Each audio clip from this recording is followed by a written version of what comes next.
을 잘 하자라는 제목으로 은혜를 나누고자 합니다. 요즘에는 이제 여러 가지 신정 용어들을 많이 쓰게 되죠. 신생아라고도 할 수 있는데 벤치마킹 많이 들어보셨죠? 그러나 또 이렇게 구체적으로 말씀을 드리고 나서 우리가 말씀에 적용해 보려고 합니다.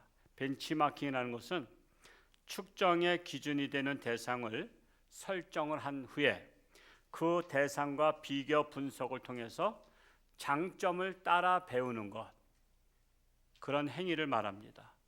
더욱 쉽게 말씀드리자면 타사가 뭐죠? 다른 회사가 성공할 수 있었던 이유와 전략을 면밀히 연구하고 분석해서 자신의 회사에 적절하게 적용하는 것이 바로 벤치마킹이에요. 그냥 타인 업종에서 이렇게 가져오는 거죠. 그래서 우리가 배울 것을 배우는 겁니다. 이보다 더 쉽게 말씀드리자면 재창조하는 것을 말합니다. 단순히 모방하는 것을 넘어서 창의적 재해석과 응용을 포함하는 것을 벤치마킹이라고 합니다. 그 실례를 또 들어본다면, 자, 세계에서 비행기를 첫 번째로 만들었던 형제들이 있죠. 누구 형제입니까? 라이트 형제라고 다 아실 겁니다.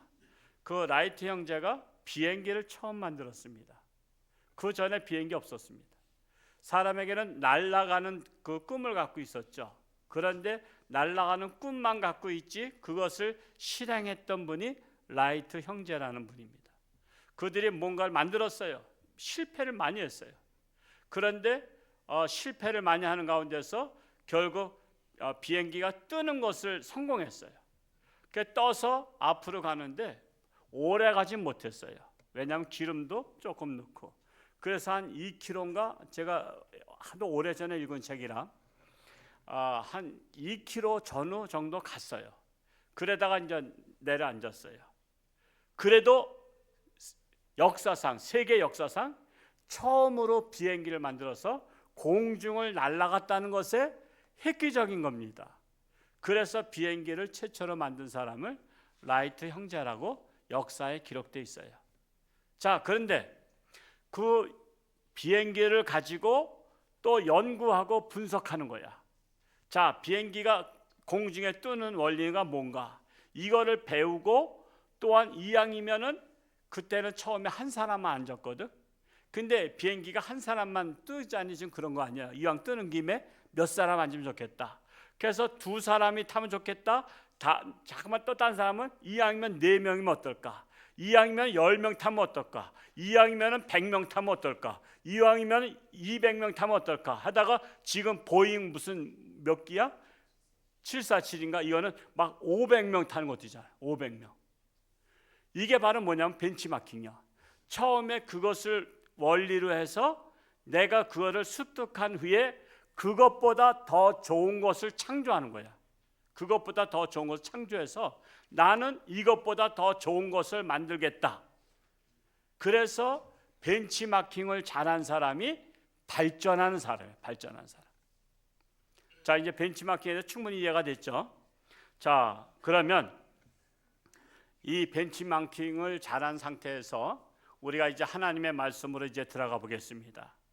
자, 우리가 하나님 말씀 적용해 보자면 오늘 첫 번째 읽었던 빌립보서 3장 17절 우리 같이 한번 읽어보겠습니다. 시작. 형제들아, 너희는 함께 나를 본받으라. 그리고 너희가 우리를 본받은 것처럼 그와 같이 행하는 자들을 눈여겨 보라. 이건 누가 말했어요? 사도 바울이. 근데 사도 바울이 자신 있게 나를 본받으라고 말씀하고 있어요. 나를 본받으라. 여러분, 사람이요, 다른 사람들한테 여러분 나를 본받으세요, 이거 말하기가 쉬워요, 어려워요? 사실 어려운 거야. 아니, 저 사람 시건방지게 자기가 뭐 대단하다고 자기를 본받으라 그래? 그런데 사도 바울이 본받으라고 할 만한 이유가 있어요. 자, 사도 바울은 누구를 본받았죠? 예수님을 본받았어. 사도 바울의 원조는 예수님이야. 그래서 예수님에게서 본받았기 때문에 나는 틀림없다 이거야. 난 이단한테 본받은 것도 아니고 다른 교주한테 본받은 것도 아니고 다른 신을 본받은 것도 아니야. 나는 오리지널 하나님의 아들 예수님을 내가 본받았기 때문에 나를 본받으면 틀림이 없다라고 말씀을 한 거예요. 그래서 사도 바울은 예수님을 벤치마킹한 거야. 그러니까 빌립보 교인들한테, 빌립보서는 빌립보 교인들한테 쓴 책이거든요. 서신이에요. 그래서 빌립보 교인들아, 너희는 나를 본받으라, 벤치마킹하라, 이렇게 말씀을 한 것입니다. 그러므로 벤치마킹을 잘하는 사람이 인생을 성공할 수가 있습니다. 인생 살면서 벤치마킹을 잘해야 될 대상이 많아요.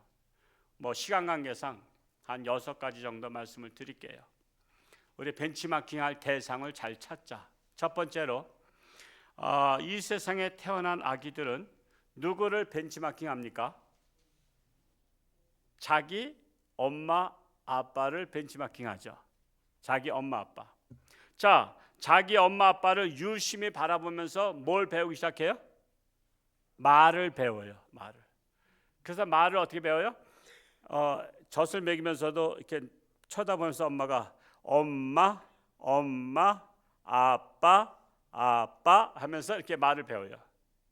그래서 벤치마킹을 한국인 엄마한테 배우면 한국말을 하는 거예요. 근데 오리지널 한국 아이인데 이 아기를 태어나자마자 미국으로 입양시켰어.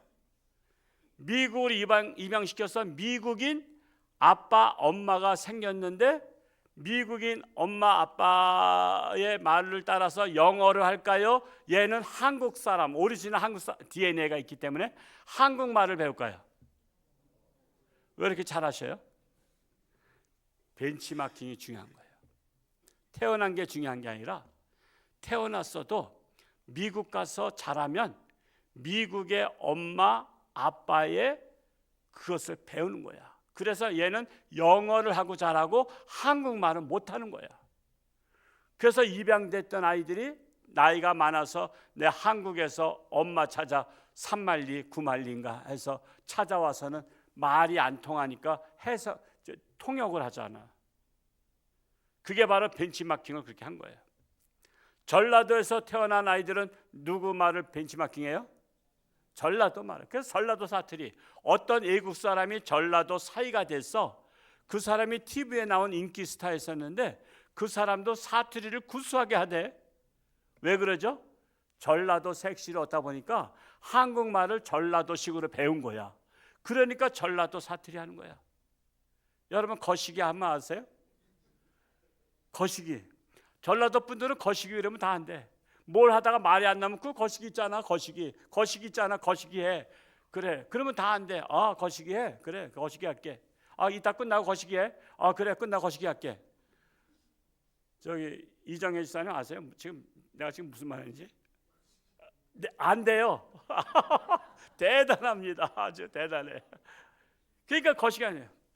제 동기 목사님이 전라도 익산으로 부임했는데 목사님이 외부에서 오신 분은 약간 좀 이렇게 꺼려하는 게 있어요. 이제 목사님 바뀌면 경계도 하고 여러 가지.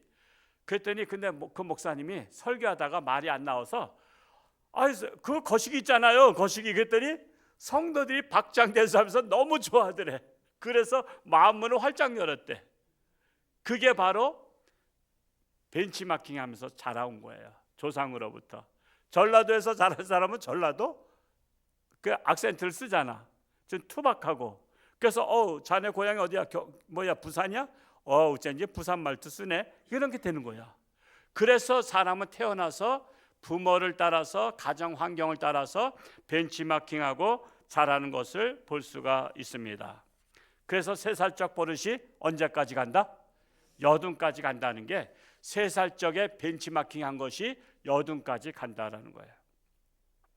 그러므로 나의 아기를 잘 키우려면 부모가 자녀 교육에 있어서 자신 있게 나를 본받으라고 할 수 있어야 되는 거예요. 여러분 자녀 교육은요 어디다 맡기는 게 중요한 게 아니라 부모가 벤치마킹 할 수 있을 정도로 부모가 괜찮아야 돼요. 부모가 괜찮으면 자녀도 괜찮아. 부모가 훌륭하면 자녀도 훌륭할 확률이 커. 그래서 우리 부모가 조심을 해야 되는 거예요. 나의 자녀가 부모의 훌륭한 것을 벤치마킹하면 훌륭한 사람이 되는 것이고, 부모가 시원찮은 것을 벤치마킹하면 애도 시원찮은 애가 되는 거야. 그럼 부부싸움하죠. 도대체 얘는 누구 닮아서 그래요. 그럼 엄마는 누구 닮아서 그랬다래? 아빠 닮았대. 아빠 또 누구 닮았다래? 얘는 엄마 닮았대. 서로 핑계대. 근데 부부 속 닮은 거야. 부모가 현찮으면 자식도 현찮아. 그러니까 자녀 교육 잘 시키려면 부모가 현찮으면 안 돼. 부모가 훌륭해야 되고요. 부모가 아주 그냥 괜찮아야 돼. A급이 돼야 돼. A급. 그래야 내 자녀도 A급으로 자랄 수 있다라는 사실이에요. 그래서 에베소서 6장 4절에 이런 말씀을 했어요. 6장 4절 한번 읽어볼까요? 시작. 또 아비들아 너희 자녀를 노엽게 하지 말고 오직 주의 교훈과 훈계로 양육하라. 무엇으로 양육하라? 주의 교훈과 훈계로 벤치마킹하라. 주의 교훈과 훈계로. 그러면 훌륭한 신앙의 믿음의 자녀로 자라갈 수 있다라는 거예요. 자, 이제 자녀는 부모에게서 벤치마킹해. 두 번째로, 자, 학교에서는 누구를 잘 만나야 될까요? 선생님을 잘 만나서 벤치마킹 해야 돼요. 근데 선생님이라고 사실 다 훌륭한 건 아닌 거 아시죠? 선생님이 다 훌륭한 거 아니에요. 지난달에 어느 선생님이 초등학생 10살짜리인가 누구를 찔러 죽였죠? 그 선생님이 그랬단 말이에요. 여러분, 선생님이라 다 훌륭한 게 아니에요. 살인범일 수도 있어. 기가 막힌 거죠. 기가 막히잖아. 선생님이라 다 훌륭한 게 아니에요. 오늘날에는요, 삐뚤어진 사고를 가진 선생님이 얼마나 많은지 몰라요. 삐뚤어진 역사관, 삐뚤어진 사상, 삐뚤어진 인격, 이것을 벤치마킹하게 되면 삐뚤어진 세대로 자라는 거예요. 요즘 아이들이 반듯한 애가 많은 것 같아요? 삐뚤어진 애가 많은 것 같아요? 삐뚤어진 애가 많아. 어른들한테 인사도 안 해. 기본적인 인격이 안 돼 있어. 막 말대꾸해. 사대질해. 그래서 요즘은 할머니나 할아버지도 젊은 애 무서워서 뭐라고 못 그래. 이게 바로 뭐냐면 삐뚤어진 세대, 삐뚤어진 역사관, 삐뚤어진 인격. 누구한테 배웠어요? 선생님한테. 심지어 선생님도 무섭대. 학생들이 서로 무섭대. 서로.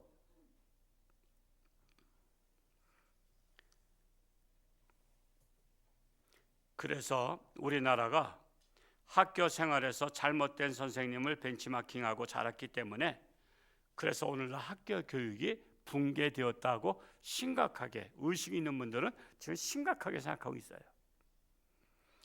그래서 의식 있는 부모는 자녀 교육을 학교에다 맡기지 않냐고, 그래서 대안학교가 우후죽순 생기기 시작한 거예요. 그리고 예고가 생기기 시작하고 특목고가 생긴 거예요. 왜?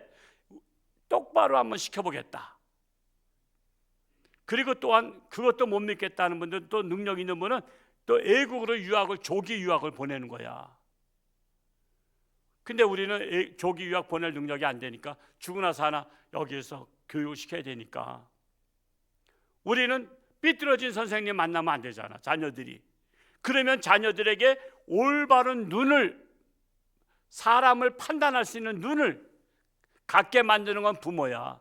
그래서 선생님을, 똑바른 선생님, 존경할 만한 선생님, 내가 아낌없이 배울 수 있는 선생님을 만나야 되는 것이 중요한 거예요. 선생님 중에서도요, 괜찮은 분들 많이 계셔. 근데 골라 대고른다고 왜 삐뚤어진 선생님을 선생님으로 모시냐 말이야. 올바른 선생님, 훌륭한 선생님을 모시면 되는데, 옥석을 가릴 수 있는 분별력을 키워야 된단 말이에요. 그거는 부모가 해야죠. 누가 하겠어. 네가 밖에 나가서 내가 올바른 선생님을 만나서 그의 제자가 되라. 그 선생님 바짓가랭 붙잡고라도 그분의 사상을 배워라. 그분의 인격을 배워라. 그분의 지식을 배우라. 이거를 부모가 가르쳐줘야 될 거 아니야.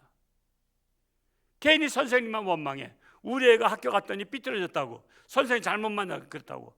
잘못 만난 게 누가 선택한 거야? 내 자식이 선택했단 말이야. 그래서 내 자식이 분별력이 있어서 선택을 잘할 수 있어야 되는 거예요. 그래서 그게 선택의 자유잖아.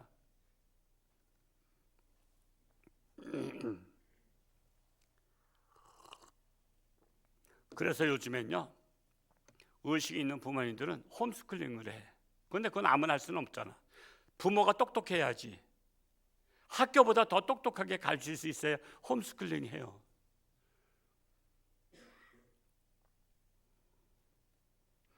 근데 대다수의 부모는요, 무엇이 문제인 줄도 모르는 게 문제야.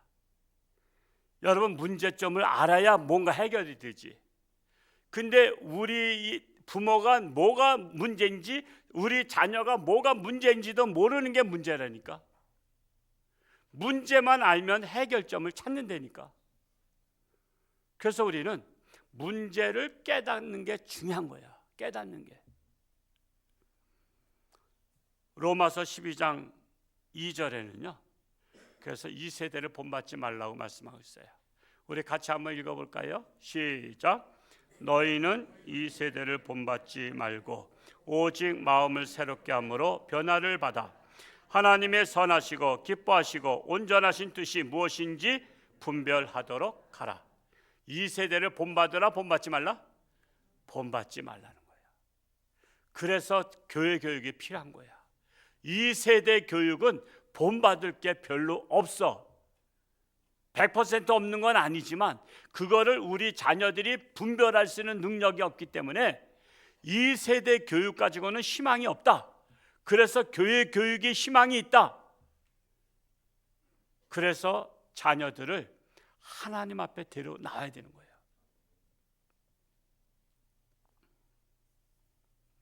아무쪼록 학교 교육의 심각한 위기지만 그런 가운데서도 훌륭한 선생님은 꼭 계셔요. 자녀에게 분별력을 키워서 벤치마킹할 선생님을 찾아서 그런 선생님의 제자가 되는 것이 중요해요. 저도요, 목사로서 누굴 벤치마킹 하겠어요? 저도 훌륭한 목사님들 벤치마킹 하려고 그분들을 자꾸만 찾아뵙고 만나고 인간관계를 계속하는 이유가 바로 거기 있어요. 그래서 제가 어르신들한테 해마다 옥수수를 보내요. 한 20분 이상에게 제가 보내거든요, 해마다. 그 홍천찰 옥수수 맛있잖아. 한 30개면 한 박스 돼. 30개면 택배비 5,000원이면 되고요. 30개 얼마 비싸지도 않아.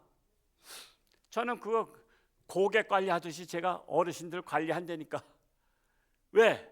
그분들을 벤치마킹 하려면 자꾸만 만나서 밥이라도 함께 먹고 그분들이 말씀하시는 것을 제가 잘 귀담아 들어가지고 그분이 인생 선배로서 그분들이 좋았던 것들을 내가 벤치마킹 해야 되잖아.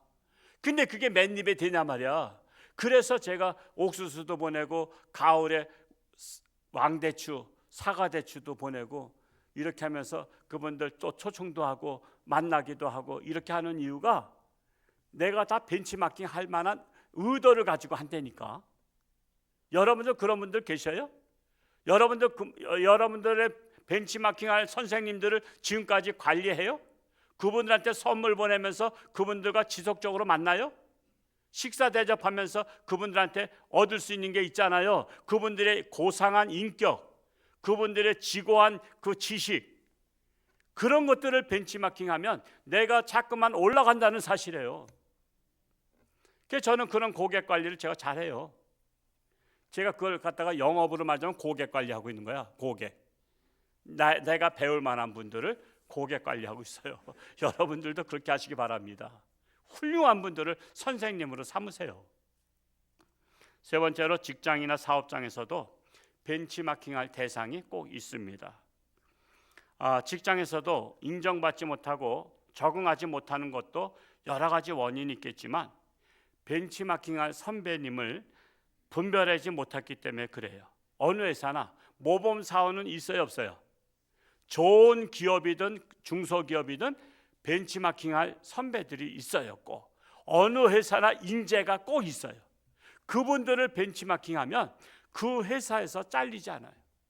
그분들을 본받아서 하면 인정을 받아요. 근데 그런 걸 배울 생각을 안 해요. 배울 생각을 안 배우면은 그 회사가 위기에 왔을 때는 무조건 제명시키는 거예요. 사업도 마찬가지. 사업도 잘 되는 사업이 있고 안 되는 사업이 있어요. 지금 이제 최첨단 사업 시대가 돼서 안 되는 사업은 접어야 돼요. 안 되는 사업은 접어야 돼요. 잘 되는 사업을 벤치마킹 해야 돼요. 그거를 어떻게 분별하겠어요? 그래서 부지런해야 되는 거예요. 이 시대에 무엇이 사업에 적합한가를 배워야 돼. 그렇게 하는 사람을 연구해야 돼. 연구해야 돼. 그걸 연구하지 않으면요 망하는 거예요. 저 옛날에 저희 캐나다에 있던 큰 누님의 아들, 둘째 아들이 비즈니스과를 나왔어요. 그래서 한국에 왔었는데 그때 저희가 서울 살 때 대우그룹이 그때는 있을 때였어요. 대우그룹의 높은 간부를 만나고 그 간부가 제 조카가 똘똘하니까 자기 회사 들어오라 그랬어요.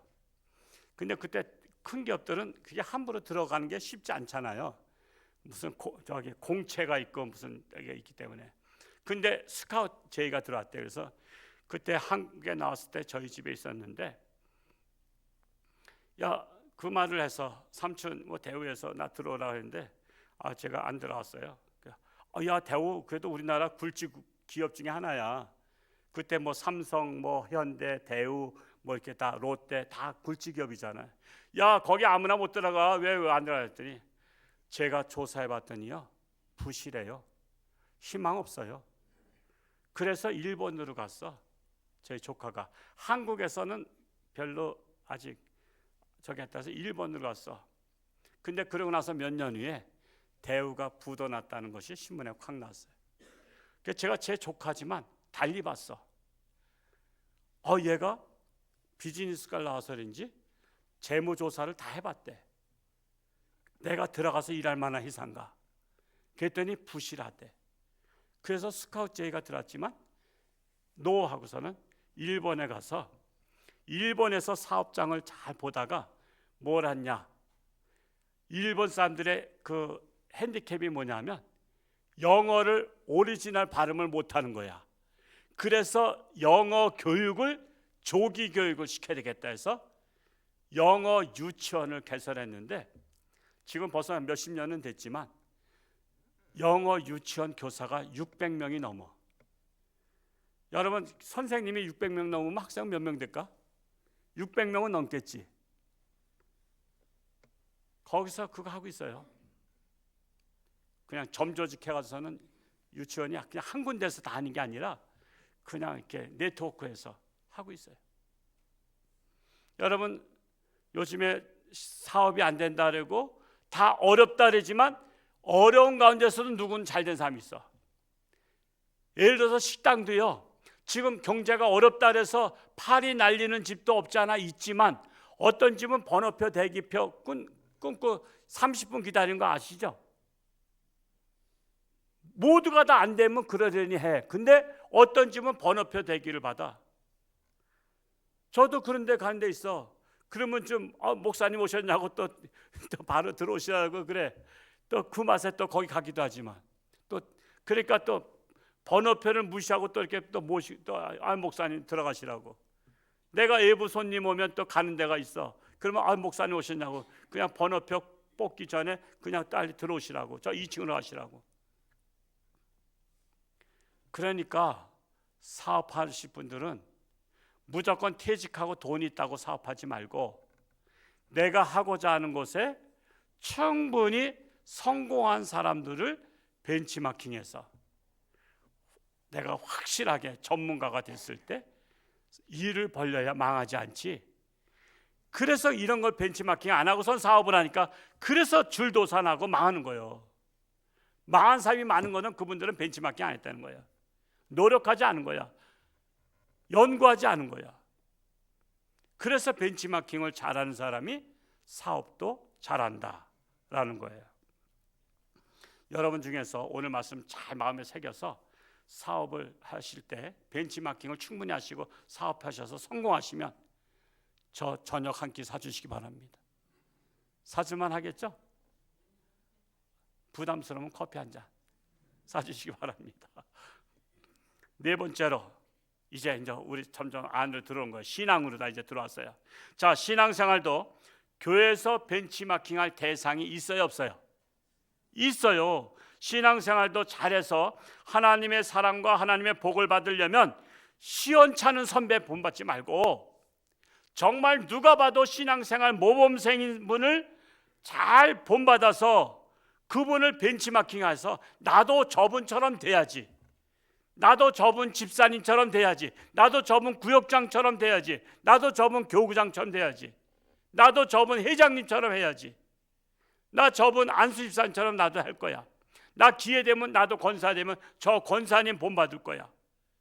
그래서 교회 안에서도 신앙생활 잘하는 분, 하나님의 사랑과 하나님의 복을 받는 사람을 나의 모델로 대상으로 삼아서 그를 벤치마킹하면 훌륭한 신앙인이 될 수가 있어. 근데 이거를 배울 생각을 안 하면 갑자기 구역장 하면 전 못해요 그래. 갑자기 회장 하면 전 못해요 그래. 갑자기 교구장 하면 전 못해요. 갑자기 안수집사한테 전 못해요. 권사한테 전 못해요. 왜 못해? 그동안 신앙생활 10년 20년 지났는데도. 왜냐하면 배울 생각을 안 한 거야. 신앙생활 모델인 사람들을 유념하고 보지 않은 거야. 무관심하게 그냥 다닌 거야. 그러니까 갑자기 뭐 시키려고 하니까 전 못해 그래. 그래서 못해 신자가 많은 거야. 정말 우리 교회도 괜찮은 분 있어요, 없어요? 꽤 있어요. 그 괜찮은 분을 벤치마킹 하시기 바랍니다. 예배 생활, 기도 생활, 봉사 생활, 헌신 생활에도 모범이 되는 신앙인들이 꼭 있어요. 모범 신앙인을 벤치마킹하면 나 또한 모범 신앙인이 된다라는 사실이에요. 다섯 번째,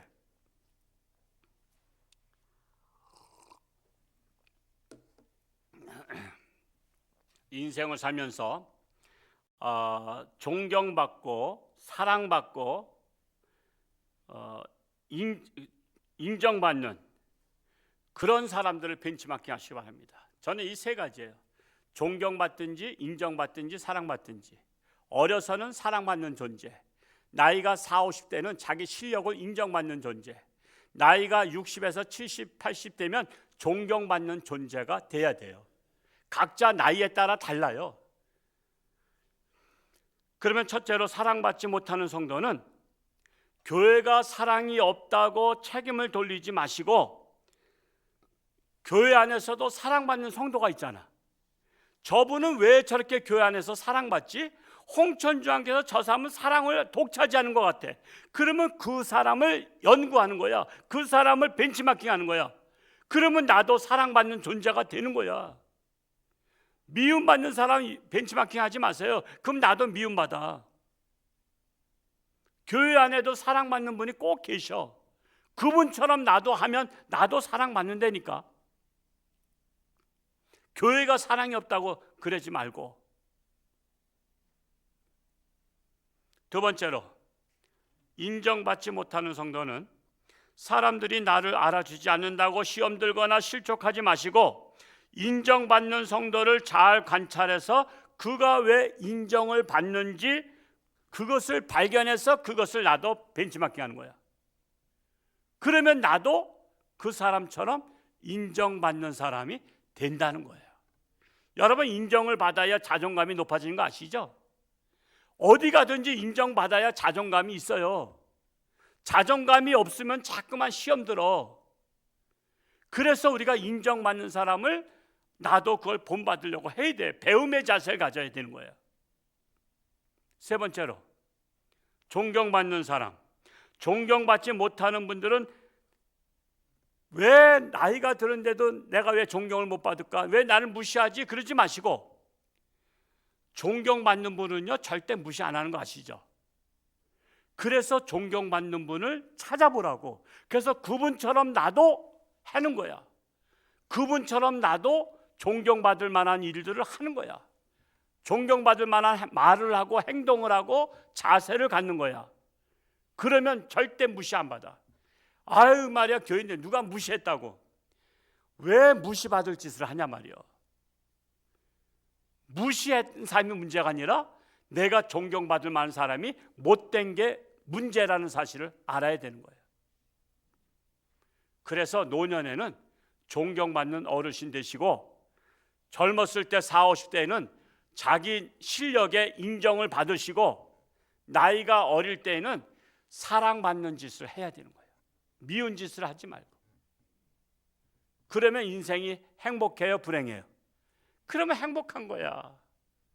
홍천주안교회 가면 나를 사랑하는 분들이 계시고, 홍천주안교회 가면 나를 인정하는 사람들 때문에 내가 자존감이 높아지고, 홍천주안교회 가면 젊은 사람들이 나를 존경해서 아유 어르신 어르신 그러면서 나를 존경하고 있으니 내가 존재감이 있는 거예요. 그래서 우리는 좋은 것을 벤치마킹을 잘하자라는 거예요. 마지막으로 사람들에게 실망을 느낀 성도는 그것 때문에 교회를 떠나는 어리석은 행동을 하지 마시고 믿음의 주여 또 온전케 하시는 예수를 바라보자. 오늘 두 번째 읽었던 말씀이에요. 히브리서 12장 2절, 이 말씀이 핵심이에요. 자, 우리 히브리서 12장 2절 말씀을 같이 한번 읽어볼까요? 시작. 믿음의 주여 또 온전케 하시는 이인 예수를 바라보자. 그는 그 앞에 있는 기쁨을 위하여 십자가를 참으사 부끄러움을 개의치 아니하시더니 하나님 보좌 우편에 앉으셨느니라. 여러분 신앙생활 하다가도 시험에 들거나 실족하거나 교회를 떠나는 이유는 벤치마킹 대상을 잘못 골랐기 때문에 그래요.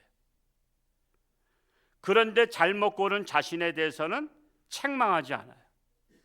분별력 없는 자신을 책망해야 되는데 모델이 잘못되었다고 책망하면 그 모델을 내가 선택했는데, 그리고 선택해서 그 모델 따라가다가 실망했는데 이건 내 책임이지. 분별력이 없는 내 책임이에요. 그러나 사람에게 실망했다면 이제는 사람을 모델로 삼지 말고 누구를 모델로 삼아? 오늘 말씀 히브리서 12장 2절에 있는 온전케 하시는 예수님을 바라보자. 예수님을 벤치마킹 하자는 거야. 자, 사도 바울이 먼저 제가 말씀드렸어요. 사도 바울이 나를 본받으라 했어. 왜? 내가 예수님을 본받았기 때문에, 예수님을 벤치마킹했기 때문에 내가 확실해. 근데도 나를 통해서 본받을 것이 없으면, 벤치마킹할 것이 없으면, 그러면 내가 추천할게. 내가 배웠던 그 예수님, 그 예수님을 바라보자 이거야. 그 예수님을 벤치마킹하라 이거예요. 나 때문에 시험 든 사람 있으면 예수님을 바라보라. 나를 벤치마킹하지 말고 예수님을 벤치마킹하라 이거예요. 예수님은요, 십자가를 지시기 전에 재판 받을 때 억울해요, 안 억울해요? 온갖 모함 받았잖아. 억울한데 그 억울한 것을 막 나팔 불었어, 안 불었어? 나 너무 억울합니다, 나 변론합니다 하면서 예수님이 한마디도 안 했어. 억울한데도 그걸 다 지셨어. 이거는 성숙한 분이나 가능한 거야. 성숙하지 못하면요, 억울한 일 당하면 잠 못 자. 억울한 일 당하면요, 남한테 말하지 않고는 못 견뎌. 불붙는 마음이 있어. 그래서 이 사람 만나서 나 억울했다 그러고 저 사람 억울했다 그러고. 근데 예수님은 억울한 누명을 썼어도 한마디 얘기 안 했어. 변명 안 했어. 누가 뭐래도, 자신 앞길을 막아도, 반대하고 모험해도 묵묵히. 왜? 예수님은 인류의 구원의 사명을 감당하고자 그는 변명 안 했다 이거예요. 그저 누명을 묵묵히 쓰고 십자가에 못 박혀 죽으셨어. 우리 신앙의 모델이 그래서 사람한테 시험 든다면 누구를 모델로 삼아? 예수님을 모델로 삼으면 우리는 아무리 억울해도, 내가 모함을 당해도 우리는 예수님을 모델로 삼았으면 그것 때문에 실족하지 않아. 시험 들지 않아. 왜? 나는 벤치마킹을 예수님을 삼았기 때문에. 예수님을 생각하면서 다 이길 수 있어요. 저는 우리 교회 홍천주안교회가, 저는 사도 바울처럼 나를 본받으라고 내가 할 자신은 없어. 저 홍천주안교회 목사 부족한 게 많아. 근데 여러분이 저를 사랑하기 때문에 그저 믿고서는 우리 교회 다니시는 거예요. 저는 추천합니다. 나를 본받지 말고 예수님을 본받으시기 바랍니다. 예수님을 벤치마킹 하시기 바랍니다.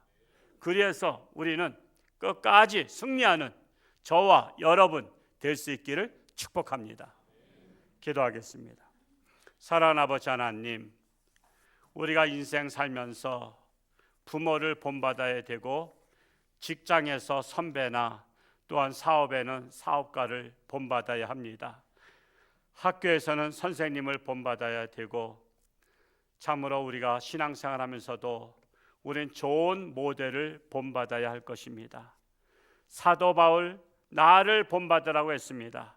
그러나 사도 바울마저도 본받기 어렵다면 온전케 하시는 이 예수님을 바라보고 실족하지 아니하고 승리하는 우리 모든 성도들이 되게 하여 주옵소서. 특별히 우리 홍천주안교회는 예수님을 본받기 원합니다. 예수님을 바라보기 원합니다. 시험이 올 때나 억울한 일을 당할 때나 누구도 안 알아줄 때나 무시를 받는다 할지라도 오직 예수님을 바라보며, 예수님은 채찍도 맞았습니다. 침뱉음을 당했습니다. 얼굴에다 침을 뱉었습니다. 그래도 예수님은 한마디 하지 않으셨습니다.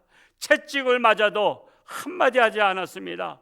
십자가에 못 박혔어도 그는 저주하지 않았습니다. 그 예수님을 본받는 우리 홍천주안교회 자랑스러운 성도들이 되게 하시고, 하나님 앞에 섰을 때 잘했다 칭찬받는 우리 모든 성도들 되게 하여 주옵소서. 예수님의 이름으로 기도하옵나이다. 아멘.